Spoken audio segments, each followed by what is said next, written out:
Hey, this is Kimsey Hollifield with Hollifield Financial Group. If you hate annuities, the reason is probably because someone has spoken to you or you've looked into a variable annuity. And listen, I hate some annuities as well. I don't like variable annuities, and I'm going to talk today about why I don't like variable annuities. And it's not just me. Tony Robbins has been very outspoken, hates variable annuities. Suze Orman hates variable annuities. All of these people that you would consider financial gurus talk negatively about variable annuities. Why is it that so many people have variable annuities? All right. Two reasons why I dislike variable annuities. First of all, there's a lot of risk, and then there's a lot of fees in these things. So let's talk for a second about what is a variable annuity. A variable annuity is a contract between you and the insurance company that you're going to put money into this program, and it's going to perform a certain way.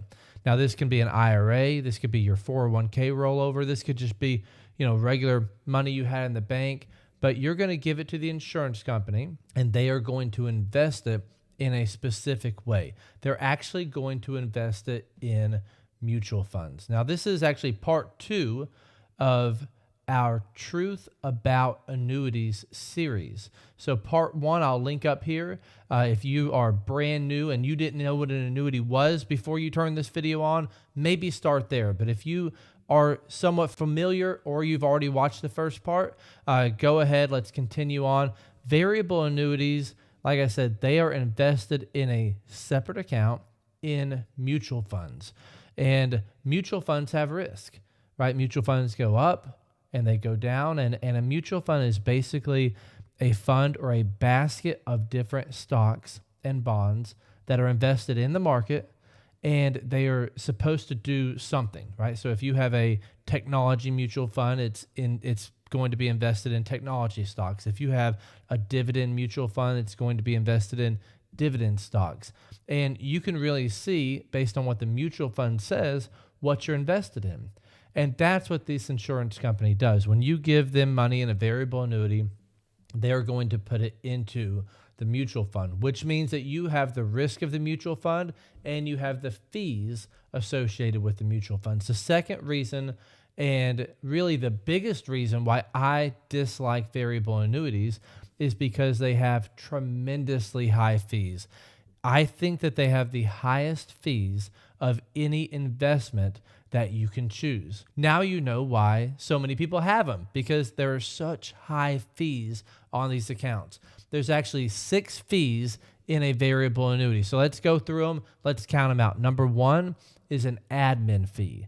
Now, the admin fee is not very high. So if you call and you ask the company, what are your fees? They always start with that. The admin fee is not very high. Number 2 is something called an M&E fee. That stands for mortality and expense.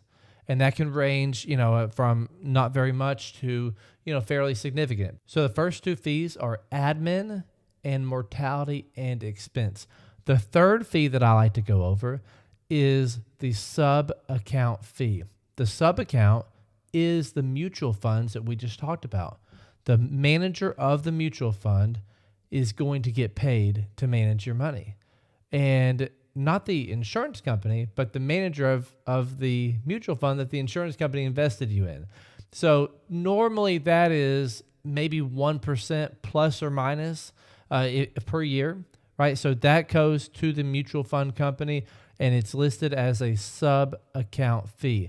The last 3 fees are interesting. The next one is an income rider fee.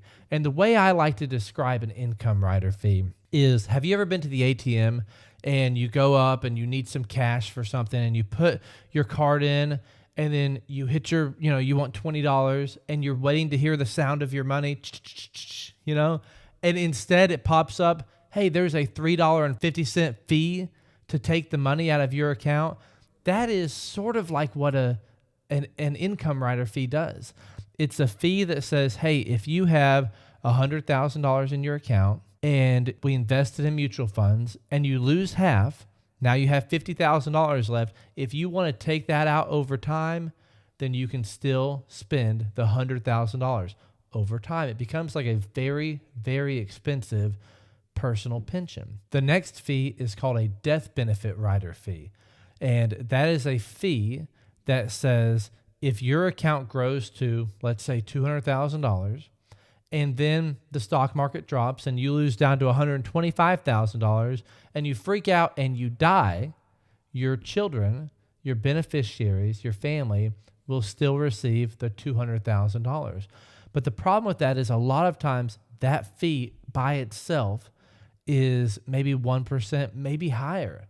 And so it ends up to be like a very, very expensive life insurance that you may never need. Now, the last fee is called a surrender charge fee, a surrender charge schedule. When you get into a variable annuity, it's normally for 5 years or 7 years or 10 years. And so if you want to get out early, they're going to charge you a back-end surrender penalty for taking your money out early. So those are the 6 total fees: admin, M&E or mortality and expense, sub-account, income rider, death benefit rider, and a surrender charge fee. Now, all of these fees put together, there was just a survey that came out that they surveyed all of these products, and the average fee is 3.5%. Now, I have personally, in my financial planning practice, I see these accounts a lot. I have seen them as high as 4.7%.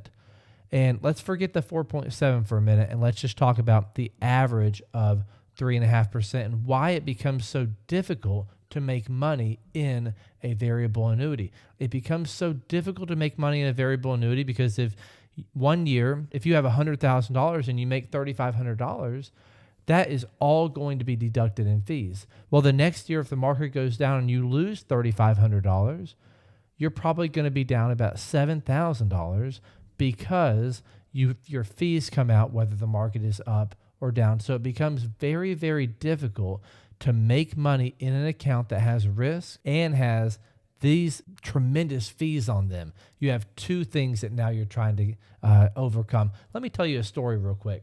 I had some clients, wonderful, wonderful people, come into my office a few months back. They had actually attended a financial seminar, a financial event we did, and they set an appointment. When they came into my office, they said, we've had this account for 5 years, and it hasn't moved.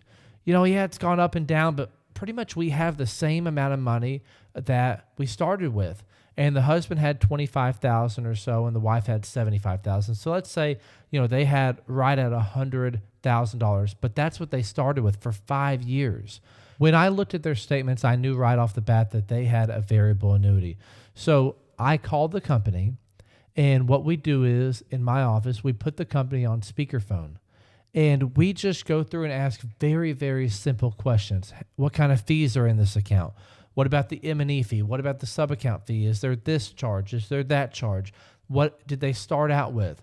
What do they have now? What kind of protection do they have? Just very simple questions. And we have a program in our office that I have pulled up. And as I'm asking the company these questions, it's populating the data. And we can see at the end of the phone call what their entire fees that they've paid for the entire amount of time they've had at 5 years, which, by the way, was over $20,000 because he had 4.32% per year in fees and she had 4.6. So they had paid over $20,000 in fees to the company. We can see if they've made money. We can see if they've made money, how much goes to them, how much goes to the company in fees. And all of this put together, at the end of the day, we figured out they had made over $20,000, but all of it had gone to the company that was holding their money.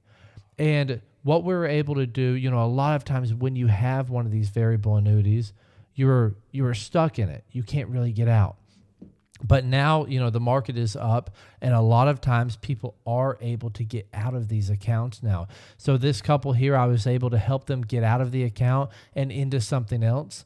Now, a lot of times you still have a surrender charge that you're trying to make up, right? So you have to choose accounts that have some upfront bonuses going in. So a lot of sponsoring companies will allow you to get out of these. You pick a new company, we choose a new company, the money rolls into the new company, and we always make sure if there is a back-end charge that is made up by an upfront bonus by the new company. So this couple, they were able to actually go into a brand new product that was fantastic, much better for them, much safer, much lower fees, and the upfront bonus more than made up for any charge that company was holding them onto. So listen, if you have a variable annuity or if maybe you just have questions on it, click the link below and we can schedule a 15-minute phone call or Zoom, and I would be more than happy to walk you through the product that you have, the good, the bad, and at the end, at the end of 15 minutes, I'll be able to tell you, can you get out of this? Or are you stuck for a little bit? Are there any things that you can adjust in this account to make it a little better for you if you are stuck? And I'd be very, very happy to help you do that. We do this all the time for variable annuities. So thank you for listening. Thank you for watching. If you're not subscribed, go ahead and subscribe. Hit the little bell icon so you can know when we post more videos. Once again, this was Kimsey Hollifield, Hollifield Financial Group, and I will see you on the next video.